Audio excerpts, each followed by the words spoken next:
Hello, and you are back in the Velvet Room with Jokerthefool. This is our fourth episode, and today we will be discussing supplementation. Everybody's looking for a magic pill today, and I'm here to talk into the industry that sells you these quote unquote magic pills, the supplement industry. I've gotten really into supplementation as part of my quest of being healthy and getting into fitness and everything. And as I just said, supplements is a big part of that. But to me, um, establishing healthy lifestyle habits and engaging with them is the most important thing to do for your long term health. And if you want to achieve any sort of athletic goal, exercise is going to be the most important thing. So, consistently exercising and consistently training towards some sort of athletic goal is the primary thing you need to focus on. And then everything else comes second. And then the third thing with this is that nutrition is infinitely more important and effective than supplementation. So if you aren't as on point with your nutrition as you could be, and time and resources that you would invest into supplements could be invested into improving your nutrition, I would suggest doing that first and then going into supplements. So without further ado, we'll talk about a very broad outline of supplements. I do want to do a series on supplementation where I'll cover basically nutritional supplements. So supplements that are meant to cover some sort of nutrition deficiency in your nutrition. Wellness supplements, these are the things that are sold that'll heal you, make you feel better, improve some aspect of your life. You've got the weight loss and appetite management supplements, and then you've got performance supplements that will make you more anabolic, more athletic.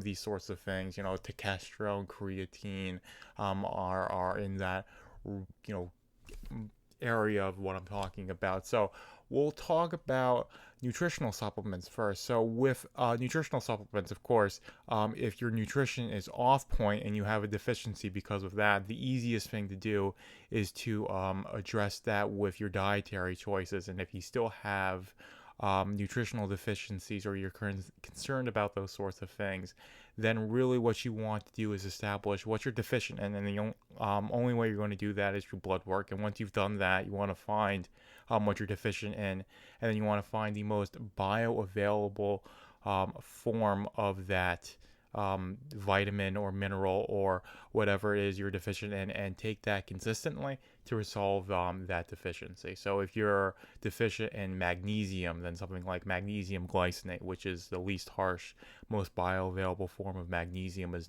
what you would want to take. If you have a B12 deficiency, you're looking for methylcobalamin instead of just a regular cobalamin. And that's a bit complicated, but really with nutritional supplements is you want to establish you have the deficiency, or you could benefit from supplementing it more into your diet, and which is only done by blood work. To finding the most bioavailable form of that in a supplement, and then taking that consistently and seeing how that affects your health and how that affects your blood work, and if it has a positive effect, you can continue with the supplementation.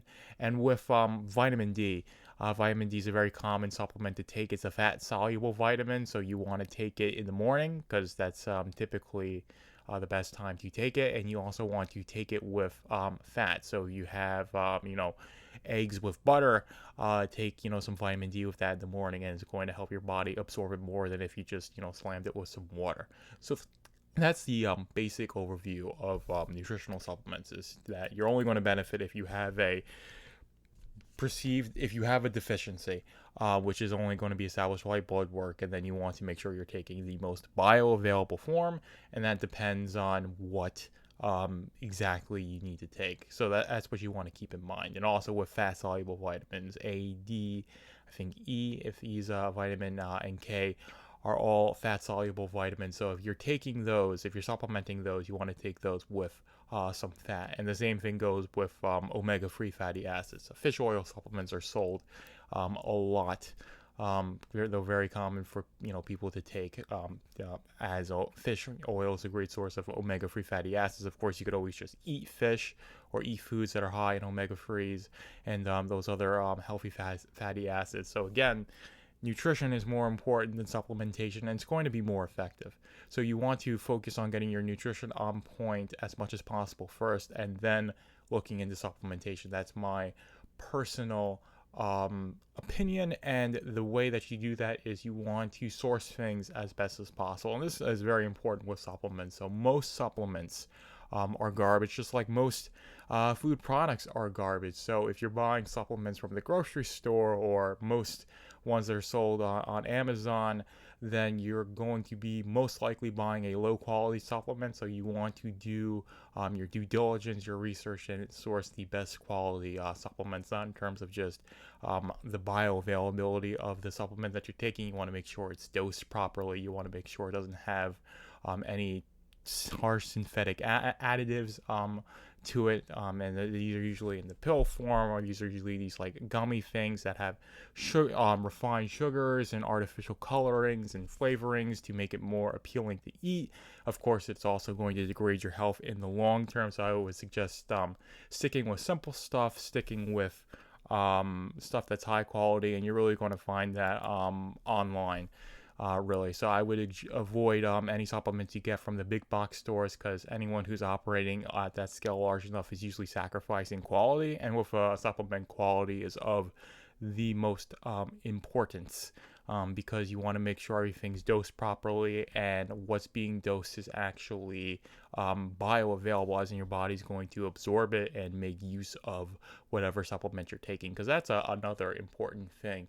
And this especially comes into play with any sort of performance supplement, or any supplement that's been studied to improve some sort of function in terms of like making you be able to build more muscle. This is stuff like creatine or testosterone or NMN. These are usually done with certain dosages for the studies that they do when they run these controlled trials, and say it's like 600 milligrams of this thing, and then you'll have a supplement company sell that compound only have 300, so you're not getting the effect that you would be from that supplement based if you're basing it on that trial. So you want to do your due diligence again and making sure things are dosed properly and things are as bioavailable as possible, and that's going to come with researching into the specific supplement that you want to take. And in terms of performance supplements, I guess we'll go into that. I would say the best one to take is creatine. That is the most studied sports nutrition supplement. It's the most common one that you'll run into when you start looking into supplementation. And creatine is definitely not only good for anabolic health, I would suppose, or becoming more anabolic, as in building muscle. It's great for brain function. It's great for all sorts of things in terms of just your general health. And it's a very simple thing to do. Is you want to find something that's just creatine monohydrate in powdered form, and take about 5 grams a day for the average person in perpetuity, and then see how that improves your health. If you don't notice anything in terms of increased muscle performance, increased cognitive benefits, the other benefits of creatine, then you can up to about 10 grams a day. And if a couple weeks you still don't notice anything, you can stop taking it, because you're most likely a creatine non-responder, which is a thing for people. Unfortunately, there are people who don't respond to creatine. There are people who don't respond to a lot of things. There are people who respond negatively to certain supplements. Stuff like if you supplement with synthetically made iron supplements, those can be harsh to your gut. So you want to, like I said, do your due diligence, make sure you're sourcing things as best as possible, and you want to see how these things affect your health, and always keep in paramount that your nutrition is going to be more important than what your supplements you're going to be taking. And in terms of improving your health and improving your performance, your lifestyle habits and your exercise are going to be far more determinative of that than whatever supplements you're taking, because you can take creatine and sit on the couch all day and eat McDonald's, and you're not going to build muscle. Creatine only works in terms of building muscle or making you more anabolic if you're putting your body under the stimulus to develop muscle, which means you're consistently lifting heavy weights or doing calisthenics to some sort of failure point or close to that, where you're forcing your body to respond to the stimulus that you've created, where where it responds by not only recovering from what you've done to it, but compensating and building more muscle and strength. So that way, you can hit it with a harder stimulus, and then it grows again, and then that's the cycle that you're looking to get onto. And you can't get onto that with a supplement. A supplement can help make that recovery happen quicker. It can make the muscle that you build more developed, more prominent. In some cases, it can help with gaining more strength than if you weren't taking it. But primarily, if you have any sort of athletic or performance goal, then your training is more important than what supplements you're taking. And this goes with being healthy as well. So if you want to sleep better, if you want to feel better about yourself, then your lifestyle habits are what's going to be more important than any supplements you're taking. So if you have a bad nighttime routine, you're not going to be sleeping properly no matter what supplements you're taking. So you don't want to be relying on melatonin or some other sort of sleep aid to compensate for the fact that you're going to bed at the wrong time, you don't have any sort of established nighttime routine, and your environment's full of blue light at the wrong times. I'm not saying this to say that I'm perfect with my sleep or anything, but if you want to sleep better, you want to address your lifestyle habits that surround your nighttime routine first before you start supplementing with anything to help aid your sleep. Not that you can't do both, but it's not going to be as effective as if you just had a solid nighttime routine that guaranteed you getting around 8 hours of consistent deep sleep in a cold, dark room with no light, and you're preferably not looking at harsh blue light an hour, or at least an hour, I would say, before you go to sleep, so that way your brain can properly shut down and do these sorts of things. Now, is that the easiest thing to do in our very connected world? No, but it's something that you ought to be aware of if you're thinking about doing anything to improve your sleep first. Is that's going to be far more effective than taking any supplements to improve your sleep. And this goes for things with, if you want to take a supplement to improve your gut health. Again, we'll come back into nutrition. What you're eating, what you're consuming is going to be more important to your gut health than a supplement that you can take. You can take all the probiotics in the world, and those can introduce bacteria into your gut and help with your health. But if you're eating a diet that's inflammatory to your gut, high amounts of gluten, artificial dyes, seed oils, things that inflame your gut, the probiotics aren't going to undo that. They're going to help your gut repair the damage that you're doing to it. But if you want to have good gut health, you need to eat a gut friendly diet consistently, and that's the way you're going to have good gut health, and that's the way you're going to have wellness for the entirety of your body, because so much of your body is determined by your gut health. And moving on to the last class of supplements, these are weight loss and appetite management supplements. I do take two of these called No Morbidity and Ember. I take these to help manage my appetite, and they also work for general mood boosting as well. But I wouldn't have achieved my fat loss if it wasn't for me being consistent with my diet. And that's the only way you're going to achieve any sort of long-term weight loss goal in terms of losing fat and keeping it off, is you need to get your diet on point. And you can use a high quality, like the ones I mentioned from the Ambrosia Collective.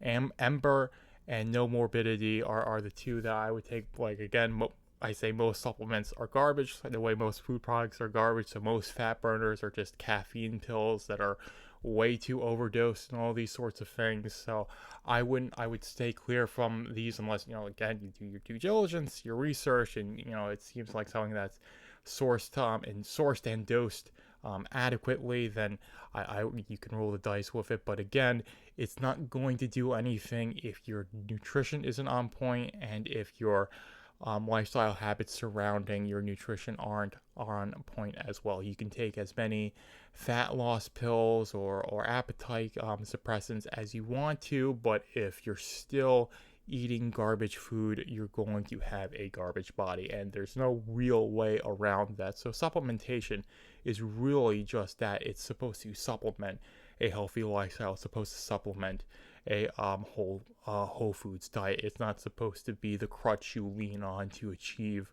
your fitness goals, whether those are, becoming as athletic as possible, improving your general health, or whatever it may be. You need to focus on all the other aspects on your life first, and then supplementation, or do that in tandem with supplementation. That's the sort of thing I fell into, is that I was on this journey of becoming more fit, more healthy, and supplements just became a part of my routine, and it drove me into building more and more healthy lifestyle habits as I got more into taking supplements.